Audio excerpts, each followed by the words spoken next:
एक कार आ रहा था जो इसको ऐसे धकलो कि ये गिर पड़ेगी, बच्चा यहीं पर खत्म। और पिताजी को बोले कि आप अपनी छोटी बेटी को मेरे बेटे से शादी करवा दीजिए, हम उससे कहीं ज्यादा संपत्ति आपकी बड़ी बेटी का नाम कर देंगे। तारीख को इनके पति के द्वारा इन्हें मार पीट करके घर से बाहर निकाल दिया जाता है और इन्हें मायके के लिए छोड़ दिया जाता है कि तुम यहाँ से चले जाओ। और 2 दिन बाद इनके पति दूसरा विवाह कर लेते हैं। मुझे बोला जाता था कि तुम लड़की है ही नहीं। आज से करीब 4 साल पहले एक गरीब परिवार की बेटी का विवाह, करीब 2 महीना तक वो लड़की बहुत अच्छी तरीके से उस घर में रहती है। उनको ऐसा लगता है कि चलो हमें बहुत अच्छा घर मिला है, हम इस परिवार में अब अच्छी तरीके से रह पाएंगे। लेकिन कुछ दिन बाद उस लड़की को टॉर्चर करना शुरू कर दिया जाता है। वजह सिर्फ दहेज नहीं थी यहाँ पे, उस लड़के का जिनके साथ कल्पना कुमारी का विवाह हुआ था, उस लड़के का कहीं और अवैध संबंध चल रहा था। वो किसी और से प्रेम करता था। काफी बार कल्पना कुमारी को उस घर से निकालने का प्रयास किया गया, लेकिन कल्पना का ये कहना था कि हम इस घर में विवाह करके आए हैं, शादी करके आए हैं, हम इस घर से कैसे वापस जाएंगे और हमारे परिवार का क्या होगा, हमारे गांव समाज में लोग बहुत गलत बोलेंगे हमारे बारे में। वो लड़की काफी ज्यादा टॉर्चर झेल करके, मारपीट सह करके उसी घर में रह रही थी। और आपको बताना चाहेंगे, करीब शादी के 2 महीने बाद ही उस लड़की के ऊपर ये उंगली उठाया जाता है कि तुम बच्चे को जन्म नहीं दे सकती है, तुम एक लड़की नहीं है। मतलब आप समझ रहे हैं, लड़की नहीं है इसका मतलब उस महिला को, जिनका नाम कल्पना था, उनको एक किन्नर का या जो भी हो उसका टैग दिया जा रहा था कि तुम एक लड़की नहीं हो सकती है, बस इसी वजह से तुम्हें बच्चा पैदा नहीं हो रहा है, सिर्फ शादी के 2 महीने बाद। और बस इसी वजह से उस लड़की के साथ काफी ज्यादा मारपीट सास के द्वारा, ससुर के द्वारा, या पूरे परिवार के द्वारा किया जा रहा था। और आपको बताना चाहेंगे, वो लड़का आज से करीब 2 दिन पहले दूसरा विवाह कर लिया। चलिए उस कल्पना कुमारी से बातचीत करते हैं और आखिरकार उनके साथ ससुराल में क्या होता था, क्या टॉर्चर वो झेली है और उनके साथ मतलब किस किस तरीके की प्रताड़ना होती थी। चलिए इनसे बातचीत करते हैं और इन्हीं से आप सभी को इस घटना की पूरी जानकारी देते हैं। नमस्कार, आप ही का नाम कल्पना है? हाँ, मेरा ही नाम कल्पना कुमारी। आज से करीब 4 साल पहले दिन था 8 दिसंबर और 2021, सही बात है, जिस दिन आपका विवाह हुआ। हाँ। अच्छा, क्या कैसे हुआ? जब विवाह हुआ तो आप 2 महीना तक सही सही उस घर में रहे थे? हाँ, सिर्फ 2 महीना मुझे बहुत खुश से रखे। हाँ। उसके बाद मेरे साथ बहुत बहुत गलत काम करने लगे वो लोग, बहुत बहुत अत्याचार करने लगे मेरे साथ। क्यों अत्याचार किया जाता था आपके साथ? वजह क्या थी? सिर्फ 2 महीना के बाद वो लोग मेरे पिताजी को मुझसे मेरे पिताजी को बुला करके बोले, क्या मेरे सास ससुर सब, कि आपकी बेटी कभी माँ नहीं बन सकती है। मेरे पिताजी को बोले, मेरे पिताजी मेरी माँ को हम बोले। सुने आपके ऊपर ये भी टैग लगाया जा रहा था कि तुम लड़की नहीं है, सही बात है? हाँ, मुझे बोला जाता था कि तुम लड़की है ही नहीं। हाँ। तो हम बोले, हम लड़की कैसे नहीं है कि हम हम माँ नहीं बन सकते, आपके पास क्या बात है? बोले नहीं, तुम कभी माँ बन ही नहीं सकते। हम बोलते हैं कि माँ नहीं बन सकती हो तुम। मतलब शादी के 2 महीने बाद ही इनके ऊपर काफी ज्यादा उंगली उठाया गया, इन्हें काफी ज्यादा टॉर्चर किया गया। इनके पिता को बुलाया गया ससुराल और इनके पिता को ये कहा गया कि आपकी बेटी कभी मां नहीं बन सकती है। और जहां तक हमें ये भी पता चला है, शादी के 2 महीने बाद ही आपके पिता से ये भी कहा गया कि अपनी छोटी बेटी का शादी हमारे बेटे से करवा दीजिए। क्या ये सही बात है? हाँ, ये सही बात है। मेरे पिताजी को बोले कि आप अपनी छोटी बेटी को मेरे बेटे से शादी करवा दीजिए, हम उससे कहीं ज्यादा संपत्ति आपकी बड़ी बेटी का नाम कर देंगे, उससे आधा उसका कर देंगे। मेरे पिताजी मेरी सास को जवाब दिए, एक बेटी का जिंदगी तो हम नरक बना ही दिए हैं, क्या दूसरा भी बेटी का जिंदगी नरक बना दे क्या? जहाँ तक हम सुने हैं, जो जब बच्चा रहने के बाद, जब बच्चा रहा पेट में, तो जब पता चला आपके ससुराल वाले को कि आप प्रेग्नेंट है, तो उसके बाद भी आपके साथ काफी ज्यादा टॉर्चर किया गया और आपके बच्चे को खत्म करने की कोशिश की गई। और लास्ट टाइम, आखिरी टाइम में जब डॉक्टर के पास जा रही थी, मतलब मान लीजिए आप सोमवार को आप बच्चे को जन्म दिए थे, लेकिन रविवार को भी आपको खत्म करने की कोशिश की गई। रविवार को भी दर्द मुझे उठा, रविवार को 4 बजे मुझे दर्द उठा।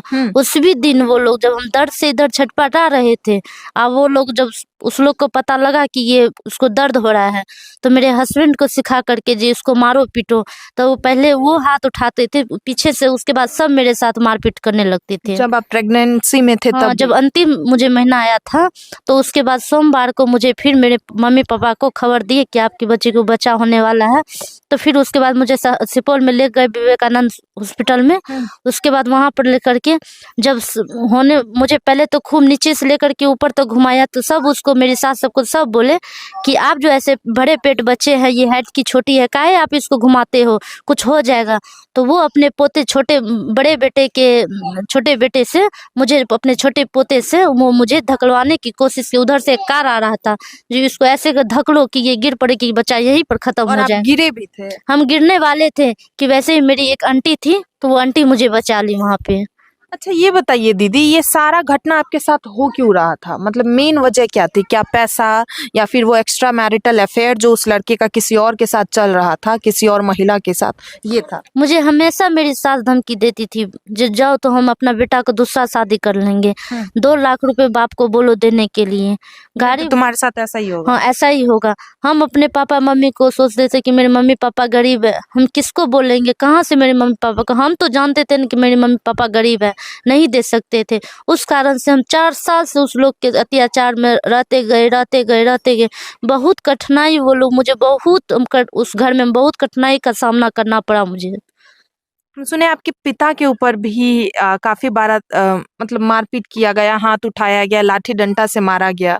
क्या ये सही बात है? जब आपके पिताजी वहां पे जाते थे तब ऐसा उनके साथ किया जाता मेरे पिताजी को कई बार बुला करके, जब मुझे एक दिन पता भी नहीं था कि मेरे पिताजी मेरे गांव आने वाले हैं, मेरे पिताजी को सब मिल करके डंडा सब खोज करके, उसके बाद में अगर मुझे पता चलता है कि मेरे पिताजी के साथ ऐसा होने वाला है, तो हम पिताजी को मना कर देते कि पापा यहाँ नहीं आइए।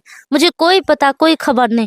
वो लोग बुला करके रात तक मेरे पापा को घेरने रहे। एक कप चाय तक नहीं हम ससुराल में पापा को बना करके कभी दिए हैं कि कभी भी नहीं? 4 साल में? नहीं, 4 साल में मेरे पापा कभी तक आज तक मेरे यहाँ एक कप चाय भी नहीं पिए हैं, पर मार जरूर खाए हैं वहाँ पे जा करके।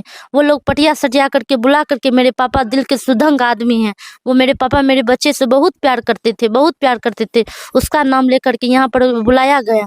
उसके बाद मेरे सास ससुर सब मिल करके, पहले मेरे हस्बैंड जी मेरे पापा पर हाथ उठाया, उसके बाद पूरे गांव के जितने भी लोग थे, उस लोग का भाई सब जितने भी थे, सब मेरे पिताजी पर हाथ उठाने लगे धीरे धीरे। अब बताइए, एक पिताजी अपनी बेटी के ससुराल जाते हैं और वहां पे बेटी के ससुराल वाले के द्वारा उस पिता के ऊपर, जो पिता उस बच्ची को, अपनी बेटी को बहुत लाड़ प्यार से बचपन से पाले होंगे और बहुत ही मतलब अच्छा रिश्ता, अपने तरीके से अच्छा रिश्ता ढूंढे होंगे कि इस घर में हम अपनी बेटी को देंगे तो हमारी बेटी वहां पे अच्छी तरीके से रह पाएगी। लेकिन उस घर में उसकी बेटी के साथ ही नहीं, जब ये पिता अपनी बेटी से मिलने के लिए जाते थे तो इनके ऊपर भी लाठी डंडा चप्पल जूता चलाया जाता था और ये काफी बार हो चुका था। बस इसी वजह से ये पिता उस घर में नहीं जाते थे, लेकिन काफी बार बुला करके कि आइए अब ऐसा नहीं होगा, माफी मांग करके जब इनके पिता जाते थे तो उनके साथ फिर से दोबारा वही घटना होती थी। आपको बताना चाहेंगे, इससे पहले कई बार इस लड़की के साथ प्रताड़ना हुई है और लगातार इस लड़की को टॉर्चर किया जा रहा था, जिनका नाम कल्पना कुमारी है। ये काफी बार महिला थाना में गई, काफी बार महिला थाना में जाके कंप्लेन की, लेकिन वहां पे दोनों को मिला दिया जाता बस वहां पर दोनों को मिला दिया जाता था। उसके बाद हम भी सोचते कि ब्राह्मण जाति होकर के मुझे एक बच्चा है, हम कहाँ भटकेंगे। माँ बाप कोई भी लड़की चाहती है, कोई भी लड़की ये सोचती है कि हमारे बच्चे हैं, या फिर हम गरीब परिवार की लड़की है, या फिर अगर हम अपने पति को छोड़ करके चले जाएंगे अपने मायके तो हमारे पिता के ऊपर कितना ज्यादा प्रेशर होगा, हमारे पिता टेंस्ड हो जाएंगे, गांव समाज के लोग क्या बोलेंगे। बस इसी वजह से हर एक बेटी अपने ससुराल वाले का प्रताड़ना झेलती है और उस घर में मार पीट खा करके वहीं पे रहती है। लेकिन आपको बताना चाहेंगे, आज से कुछ दिन पहले दिन था 10 जनवरी 2025, जिस दिन इनके पति दूसरा विवाह कर लेते हैं। और आपको बताना चाहेंगे 10 जनवरी से 2 या 3 दिन पहले, मतलब 7 तारीख को इनके पति के द्वारा इन्हें मार पीट करके घर से बाहर निकाल दिया जाता है और इन्हें मायके के लिए छोड़ दिया जाता है कि तुम यहाँ से चले जाओ। और 2 दिन बाद इनके पति दूसरा विवाह कर लेते हैं और वो उसी लड़की से विवाह करते हैं जिनके साथ शादी से पहले ही अफेयर चल रहा था। हाँ, जिससे वो शादी से पहले ही 7 साल से प्यार करते थे, उसी से वो शादी भी किया था। अभी अभी आप क्या चाहते हैं दीदी, उनके साथ रहना चाहते हैं? हम वो जिंदगी अब नई नरक जिंदगी नहीं जीना चाहते हैं, सिर्फ हम इतना चाहते हैं कि मेरे बच्चे को न्याय मिले। हाँ, मतलब इंसाफ चाहते हैं। हाँ, मेरे हाँ। बच्चे के साथ बस इंसाफ होना चाहिए। मेरा जिंदगी तो नर्क बन ही गया जो बनना था। डिवोर्स तलाक वाला कुछ नहीं हुआ आप लोगों के बीच, बस हम लोग ऐसे ही शादी कर हाँ, लिया वो मुझे पता भी नहीं था। हाँ। मेरे पास कुछ डिवोर्स कुछ नहीं हुआ। अब वो 7 जनवरी को मुझे मार पीट करके मेरे ससुर द्वारा चौक पर उतार करके छोड़ करके भागे मेरे ससुर जी, और उसके बाद 10 जनवरी को वो शादी कर लिया। और अभी उनका ये कहना है कि हम इसी लड़की के साथ रहेंगे, आपको एक्सेप्ट करने का नहीं, बच्चे को भी एक्सेप्ट नहीं नहीं। करते। बताइए, जब आप थाना गए तो थाना वाले के द्वारा आपको क्या बोला गया? क्या वो मदद किए आपका, या वो लड़का अभी कहाँ है? लड़का का गिरफ्तारी हुआ, कुछ ऐसा हुआ है? नहीं, वो मेरे साथ वो लोग कोई नहीं इंसाफ किया। हाँ। हमको मेरा कोई सुनी ना, सिर्फ उसी लोग को लड़का का सुना। हाँ। हमारा कुछ नहीं सुना। लड़का अभी है कहाँ? आपके पति कहाँ है अभी? मोहनपुर में है। उनका गिरफ्तारी कुछ नहीं हुआ? नहीं हुआ। आपका नहीं सुना गया? नहीं, मेरा कुछ नहीं सुना। वो बोले हमको क्या, तुम्हारा मेटल अलग है, इसका मेटल अलग है। जब मेरे पास मैं यहाँ पर नहीं रहूँ, वहाँ से धक्का मार करके मुझे निकाल दिया गया। मतलब प्रशासन के द्वारा, कुछ पुलिस के द्वारा आपको धक्का मार करके निकाल हाँ, दिया? मुझे कुछ नहीं सुना। मेरा थाना वाले, पुलिस प्रशासन भी बार बार मेल मिलाप करके हर चीज को सॉल्व करने का कोशिश कर रहे थे, लेकिन फाइनली वो लड़का के द्वारा हमें छोड़ दिया जाता है। और अभी भी जब ये बात पूरे समाज को, पूरे परिवार को, पुलिस प्रशासन को भी पता चलता है, तो पुलिस प्रशासन भी हमारा मदद नहीं करते हैं। कुछ साल लड़की रहती है और उसके बाद उनके पिता के द्वारा, उनके परिवार के द्वारा उनका विवाह कर दिया जाता है, लेकिन जब वो ससुराल जाती है, ससुराल वाले के द्वारा भी लड़की के साथ काफी ज्यादा प्रताड़ना की जाती है। और अभी ये लड़की कहीं की नहीं है, आप समझ पा रहे, पति के द्वारा दूसरा विवाह कर लिया गया है और इनके साथ एक छोटा सा बच्चा है, और इनके पिता काफी ज्यादा गरीब है। इनकी एक और बहन है। ये पिता अब क्या करेंगे, क्योंकि ना तो पुलिस प्रशासन साथ दे रही है, ना तो कोई समाज के व्यक्ति साथ दे रहे। आगे आप सभी के ऊपर छोड़ते हैं, आप सभी को क्या लगता है? प्लीज आप लोग अपना राय जरूर दीजिएगा। मिलते हैं दूसरे वीडियो में। जय हिंद, जय भारत।